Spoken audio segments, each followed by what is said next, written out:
মহারাজ আর একটু খাসি দেবো? আহ, না না গোপাল, আর খাবো না। ওরে বাবা, পেট তো একদম জয় ঢাক। জয় ঢাক বললে হবে? এখনো তো অনেক কিছু বাকি মহারাজ। আরে মা, আপনি যেন লজ্জা করে খাবেন না। আপনার যেটা প্রয়োজন সেটা চেয়ে নেবেন। হ্যাঁ, গোপাল বউ, তুমি চিন্তা করো না, আমি ঠিক পেট ভরে খাবো। কি পণ্ডিত, ছানার ডালনা আর একটু নাও। আমাকে নিয়ে একদম ভেবো না, এখানে আমরা খুব ভালোভাবে খাচ্ছি। এই নেপলা, আমাকে আরেকটু নিরামিষ পাঁঠার মাংস দিয়ে যাও তো। দিচ্ছি পণ্ডিত মশাই। না গোপাল, তুমি দেখিয়ে দিলে বটে, তুমি তো সত্যিকারের ভোজন রসিক। যারা ভোজন রসিক হয় তারা যেমন খেতে ভালোবাসে তেমনি খাওয়াতেও ভালোবাসে। গোপালের এই আজকের দিনেই ওই 4 হাত এক হয়েছিল, তাই তো মহারাজ? গোপালের আজ বিয়ের দিন। গোপাল, আজকের এই দিনটা তোমার জীবনে বারবার ফিরে ফিরে আসুক। আমরা আসছে বছর আবার খাবো, বছর বছর খাবো। কাজ নেই তাই খালি খাই খাই আর খাই খাই। শোনো মন্ত্রী, ভোজন রসিক হতে গেলে যেমন খেতে জানতে হয় তেমন খাওয়াতেও জানতে হয়। আর তুমি তো চিরজীবন খেয়েই গেলে। আরে বাবা, অন্তত গোপালকে দেখে একটু শেখো। আগে খাই, তারপর শিখবো মহারাজ।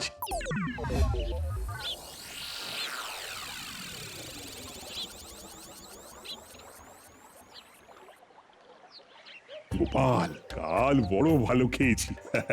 তোমার মন আছে বটে। আপনারা সবাই খুশি হয়েছেন এটা জেনে আমিও শান্তি পেলাম। এই সবার বাড়ি বাড়ি খেতে খুব ভালো লাগে। তা কেন, নিমন্ত্রণ করলে তো যাওয়াই উচিত। মহারাজ বলতে চাইছেন যে আপনি তো শুধু ওই নিমন্ত্রণ খেয়েই চলেছেন, একবার আমাদের নিমন্ত্রণও তো করতে পারেন নাকি? উফ, খালি খাই খাই খাই খাই। দেখি কিছু খাওয়াতে হবে, নইলে আমাকে উঠতে বসতে কথা শোনাবে।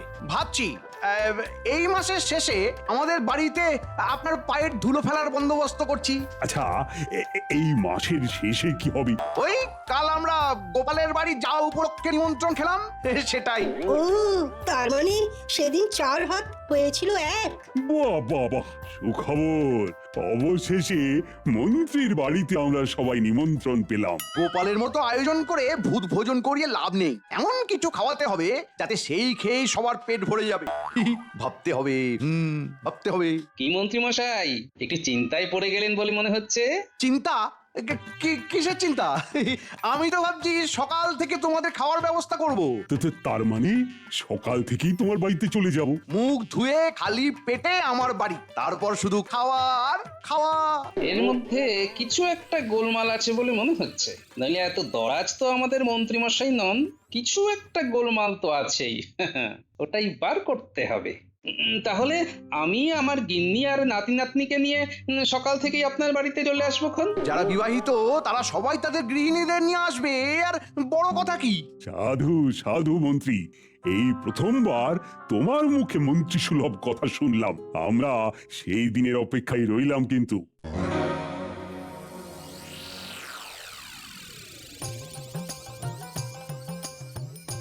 এই নে, তোরা সবাই পেট পুড়ে নারকোল মুড়ি খা, খেতে ভালো লাগবে, পেট ভরবে। খা খা।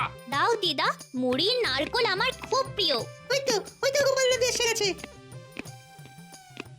দাদু, আমরা এখন নারকোল আর মুড়ি খাচ্ছি। আবার একটা ভুরি ভোজ আছে। উমা, তাই নাকি? এবার কার বাড়িতে? মন্ত্রী মশাইয়ের বিবাহ বার্ষিকী। বাবা, মন্ত্রী মশাই নিমন্ত্রণ করেছেন? আর কিপটে মানুষ। যাই হোক, মন্ত্রী মশাই করেছেন তো।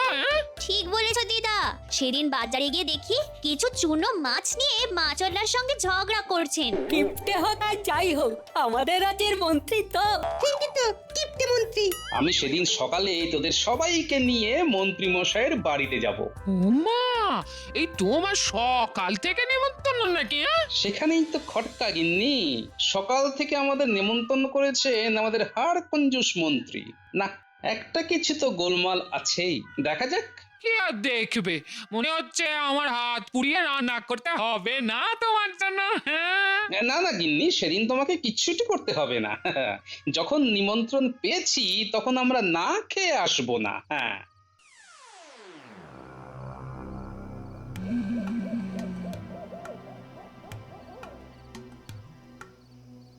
কটা ঘটা আছিস নাকি?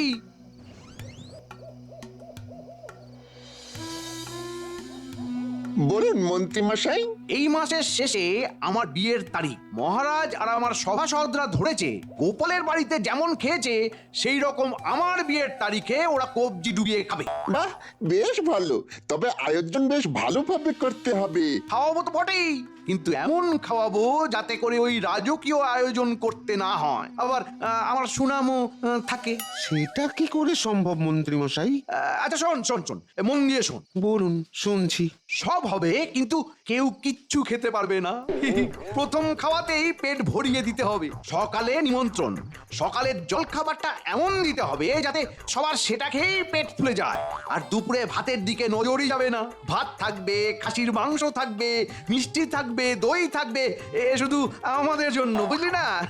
রাঁধবি তোরা, এমন জমিয়ে রাঁধবি যে গন্ধে সবার প্রাণ একেবারে আকুলি বিকুলি করে ওঠে। বুঝলাম। তাহলে এক কাজ করুন, বিশেষ এক ধরনের চূর্ণ দিয়ে মুড়ি ভাজলে মুড়ি সাদা হয় আর খুব ফোলে। পেটে গেলে আমাদের হজমের ভিত একদম নাড়িয়ে দেবে। শুধু মুড়ি, শুধু মুড়ি কেউ খাবে কেন? সেই মুড়িটাকে মাখতে হবে নারকোল, চানা, একটু পেঁয়াজ আর ওই সর্ষের তেল আর লবণ। দেখবেন সবাই ওই মুড়ি মাখা খাবে মাংস ফেলে। মুড়ি এমন জিনিস যে খেতে থাকলে আর থামতেই পারবে না। ব্যাস হয়ে গেল। আগের দিন ওই বিশেষ দোকান থেকে চূর্ণ মিশ্রিত মুড়ি নিয়ে আসতে হবে। মুড়ির বস্তা কিন্তু আগে নিয়ে আসতে হবে, রাতের অন্ধকারে।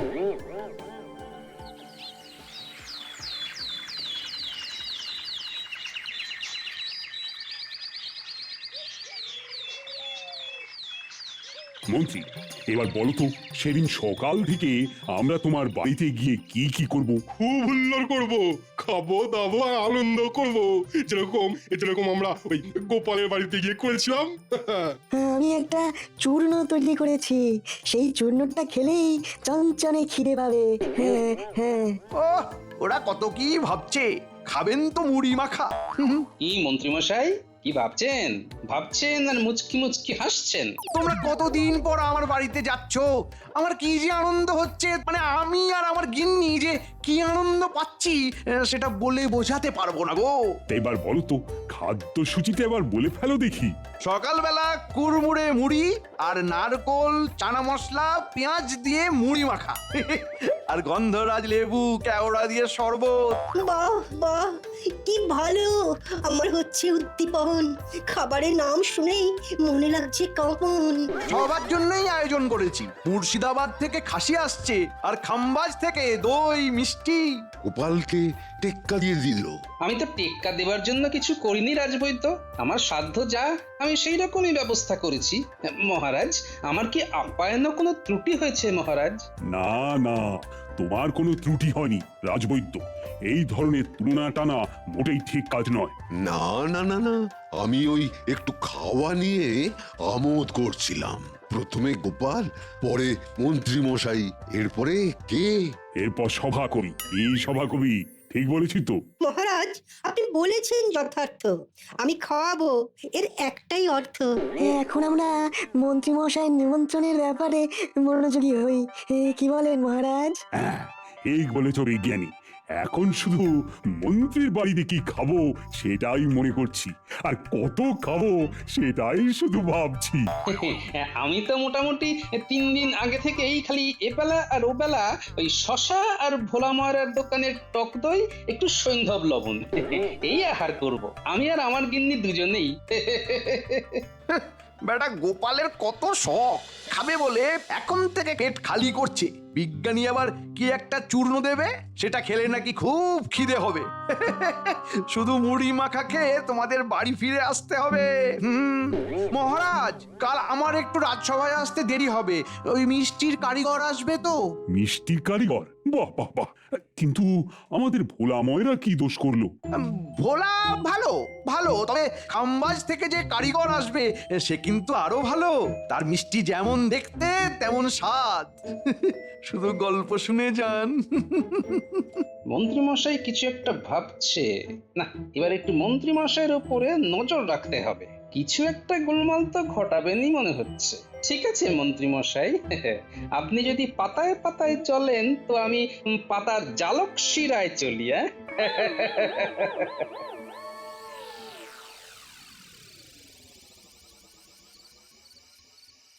বুঝলে গিন্নি? ওহ, সবাই কত কিছু চিন্তা ভাবনা করছে আমাদের বিবাহ বার্ষিকী নিয়ে, কিন্তু আমি তো জানি বাবা আসলে কি ঘটবে। কি ঘটবে? আমাদের বিবাহ বার্ষিকীতে মহারাজ সহ সবাই আমাদের মুড়ি মাখা খেয়ে ঢেকুর তুলতে তুলতে বাড়ি যাবে গো। মা, ধরা পড়বার কোনো সম্ভাবনা নেই তো? আরে না না, ওরা তো মুড়ি খেয়েই পেট ভরিয়ে দেবে। বটা ঘটা এমন মুড়ি নিয়ে আসছে যে খেলেই একদম পেট ভরে যাবে।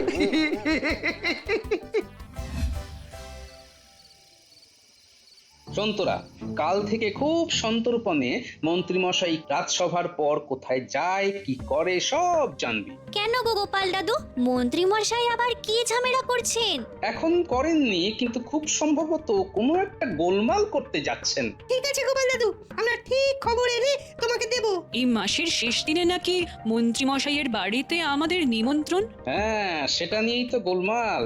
যে মন্ত্রীমশাইয়ের হাত থেকে জল গলে না সে করছে নিমন্ত্রণ। ও মা, সেটা কি গো গোপাল দাদু? তাহলে কি হবে? আমরা খাবো না, আনন্দ করবো না? মন্ত্রীমশাই যখন নিমন্ত্রণ করেছে তখন খাওয়াতে উনি বাধ্য। আমার বানর সেনা, তোরা কিন্তু কাল থেকে নজর রাখবি মন্ত্রী আর বটা ঘটার উপর, কেমন?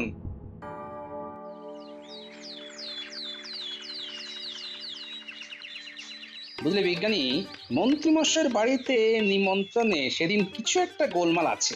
বুঝলে গোপাল, আমি যে ওষুধটা দেব সেটা খাওয়ার আগে খাবে, পাথর পর্যন্ত হজম হয়ে যাবে।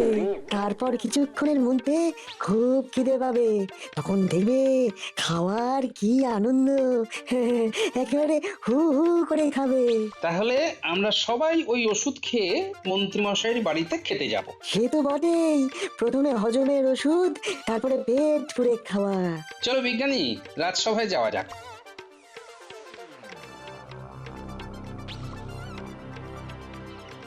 ওই দেখ, মন্ত্রী মশাই আসছে। আমাদের কিন্তু পিছু নিতে হবে। চল চল সবাই।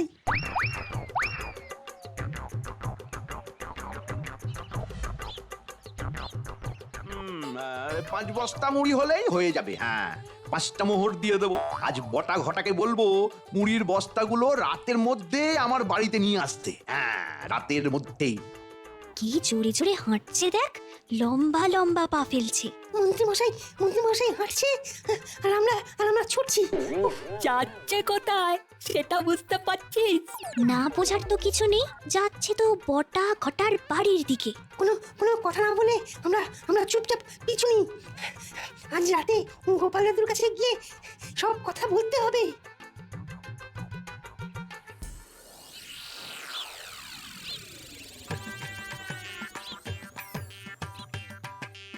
বুঝলি ঘটা, মন্ত্রীমশাই যা কিপটে, কাজ হয়ে যাওয়ার পর পয়সা দেওয়ার সময় এলেই দেখবি কিছু একটা ভুজুং ভাজুং দিয়ে ঠিক বিষয়টা ঘেঁটে দেবে। হ্যাঁ, তাহলে আমরা কি করব সেটা বল।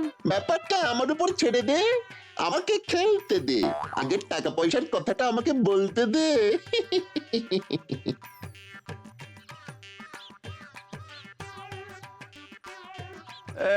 বটা ঘটা আছিস নাকি? থাকবো না তো কোথায় যাব? আসুন, আমরা আপনার জন্যই অপেক্ষা করছি, অনেক কথা আছে। অনেক কথা আমারও আছে রে। শোন শোন, মন দিয়ে শোন। আজ রাতে মুড়ির বস্তাগুলো নিয়ে আমার বাড়িতে দিয়ে আসবি, আর কাল খুব সকালে নারকোল গাছে উঠে সব নারকোল পেড়ে সব তৈরি করে রাখতে হবে কিন্তু। ব্যাপারটা কিরকম একটা লাগছে না? রাতে মুড়ির বস্তা আনতে বলছে। আচ্ছা, মুড়ি কেন? আমার বস্তা বস্তা মুড়ি। শুনতে দে না। একটা কথা আছে মন্ত্রী মশাই, মুড়ির বস্তা আনতে তো আমাদের যেতে হবে, তা আমাদের সঙ্গে তো টাকা করে নিয়ে কোনো কথাই বললেন না। শুনুন মন্ত্রী মশাই, আমরা রান্না করব, আমরা গাছে উঠে নারকোল পারবো, তারপর কত বড় চুমকি নিচ্ছি বলুন তো। মহারাজ কিংবা ওই গোপাল যদি বুঝতে পারে তাহলে তো আমাদের সব শেষ। সুতরাং পয়সা করির ব্যাপারগুলো আগে থেকে বলে নিলে কি হয়, মনটা না বেশ চাঙ্গা থাকে। শুনলি, তার মানে গোপাল দাদু যেটা ভেবেছিল মন্ত্রী মশাইয়ের সম্পর্কে, সেটা ঠিক ভেবেছিল। বুঝলি, পুরো ঘটনাটা মাথার মধ্যে একেবারে সেটে গেছে। আমাদের যা জানা হয়ে গেছে। এবার বাড়ি গিয়ে সব কথা গোপাল দাদুকে জানাবো। আমরা চলে যাই, চল। ঠিক বলেছিস, রাতে গোপাল দাদুর সাথে কথা হবে। আরে আমি কি তোদের পয়সা করি দিই না নাকি? কতটা আংশিক সত্যি বটে, পয়সা দিতে আপনি বড় গোলমাল করেন। তাই আমাদের ওই পয়সা করির কথাবার্তাগুলো আগে থেকে হয়ে গেলে আমরা একটু নিশ্চিন্তে থাকি। অগ্রিম কিছু মোহর আমাদের হাতে দিয়ে দিন না, পরে আবার পুরোটা দিয়ে একেবারে হিসেব চুকিয়ে দেবেন। এবার বলুন, আমাদের কত টাকা দেবেন বলে ঠিক করেছেন? কাজের আগে ঝগড়া হয়ে যাক, কাজের পরে যাতে মিষ্টি খেতে পারি।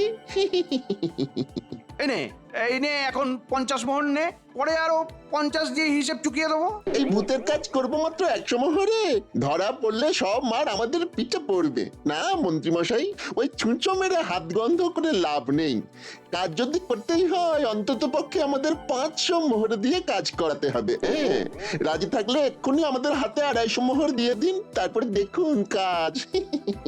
ঠিক আছে। ওহো, এই নে এখানে 250 মোহর আছে। না, এই বটা ঘটাকে দিয়ে আর কাজ করাবো না, এই শেষ।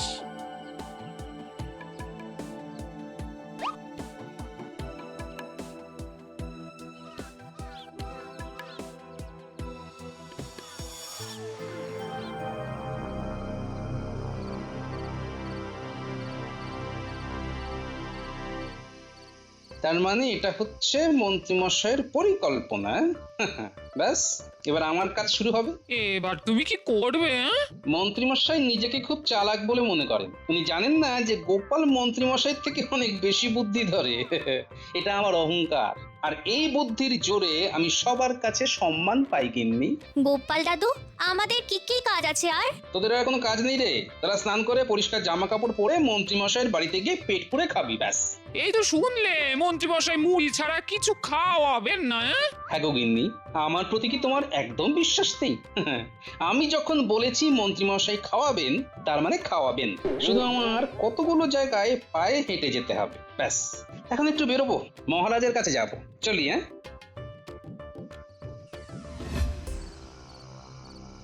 আমার বানর সেনা আজ এই খবরটা নিয়ে এসেছে। কি সাংঘাতিক ব্যাপার ঘটতে চলেছে বলুন তো মহারাজ। মন্ত্রীমশাই যখন খাবারের কথা বলেছেন তখনই আমার সন্দেহ হয়েছিল। এটা তো সম্মানের প্রশ্ন, আর গোপালের সঙ্গে আমার সম্মানও জড়িয়ে আছে। তা এখন আমার কি করা উচিত? শুনুন মহারাজ, মন্ত্রী যদি ডালে ডালে চলেন, আমি চলি পাতায় পাতায়। আমি কাল সমস্ত বাজারওয়ালাকে বলে দেব মন্ত্রীমশাইয়ের বাড়িতে নিমন্ত্রণ। জিনিসপত্র যেন দুপুরে মন্ত্রীমশাইয়ের বাড়ি চলে যায়, এবং মহারাজের আদেশ এই কথা যেন কেউ জানতে না পারে। বাজারওয়ালারা তো আর জিনিসপত্র বিনা পয়সা দেবে না, তা পয়সাটা দেবে কি? পয়সা দেবে মন্ত্রীমশাই, ওটা নিয়ে আপনি একদম ভাববেন না। আমাদের সকলের কাজ বৈজ্ঞানিকের ওষুধ খেয়ে আমরা মন্ত্রীমশাইয়ের বাড়িতে নিমন্ত্রণ খেতে যাব, ব্যাস। গোপাল যখন কিছু একটা করবে বলে ভাবে, সেটা শেষ পর্যন্ত মধুরেণ সমাপয়েত হয়। আমার অগাধ বিশ্বাস গোপাল তোমার উপর। ধন্যবাদ রানীমা।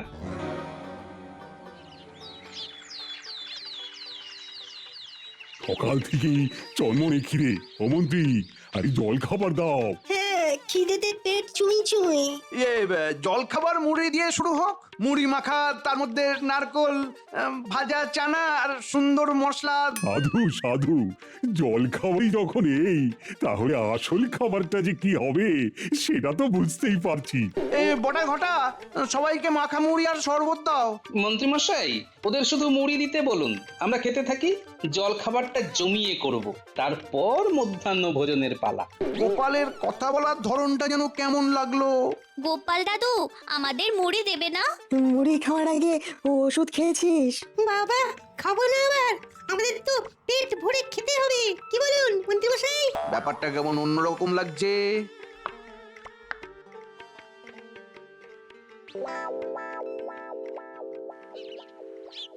ও মন্ত্রী মশাই, আরে এখনই তো ফাঁকা হয়ে গেল, আরো দিন। দাও দাও আরো মুড়ি, সইছে না আমার ভুঁড়ি।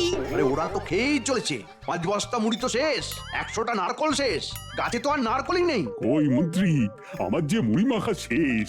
আরে আরো মুড়ি দাও। দিচ্ছি মহারাজ, কি করে দেব? বেলা অনেক হয়েছে মহারাজ, এবার আমরা মধ্যাহ্ন ভোজ খাবো। মন্ত্রী মশাই, মধ্যাহ্ন ভোজনের জন্য আপনি প্রস্তুত তো? মুর্শিদাবাদের খাসি দিচ্ছে মুখে হাসি, খাম্বাজে মিষ্টি, কি অপরূপ সৃষ্টি। রান্না কদূর? বটা ঘটা, রান্না কত দূর মহারাজ জানতে চাইছেন? রানীমা তো খিদেতে একেবারে কাতর।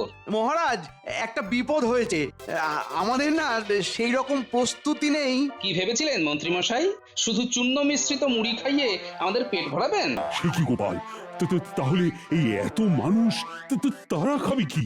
আপনি কিচ্ছু ভাববেন না মহারাজ, গোপাল থাকতে আপনি, রানীমা আর সভাসদরা না খেয়ে থাকবেন, এটা হয়? আমার সমস্ত বলা আছে, মন্ত্রী মশাইয়ের ঘরে সব চলে আসবে। ওই দেখুন, ভোলা ময়রা মিষ্টি নিয়ে, মুদি বাজার মাছ সব নিয়ে চলে আসছে। দাম কে দেবে? আমার তো হাত খালি। দাম আপনি দেবেন মন্ত্রী মশাই। পরের মাসের বেতন থেকে সব ধার মেটাবে। শোনো সবাই, মন্ত্রী মশাইয়ের আজ বিয়ের তারিখ, তাই তো মন্ত্রী মশাই আজ আমাদের সবাইকে কবজি ডুবিয়ে খেতে বলেছে। তোমরা সবাই খেয়ে মন্ত্রীর গুণ গাও। সব কিছু মন্ত্রী মশাই দেবে। মহারাজ, মহারাজ, আমি ফতুর হয়ে যাব মহারাজ। তোমার ফতুর হওয়াই উচিত। মন্ত্রী, তুমি বরং দাঁড়িয়ে দাঁড়িয়ে দেখো আমরা কেমন মজা করে খাই। ভেবেছিলাম আমি চতুর হয়ে সবাইকে বোকা বানাবো, কিন্তু গোপাল বিজ্ঞানী এরা আমাকে ফতুর করে দিল, এরা আমাকে ফতুর করে দিল গো।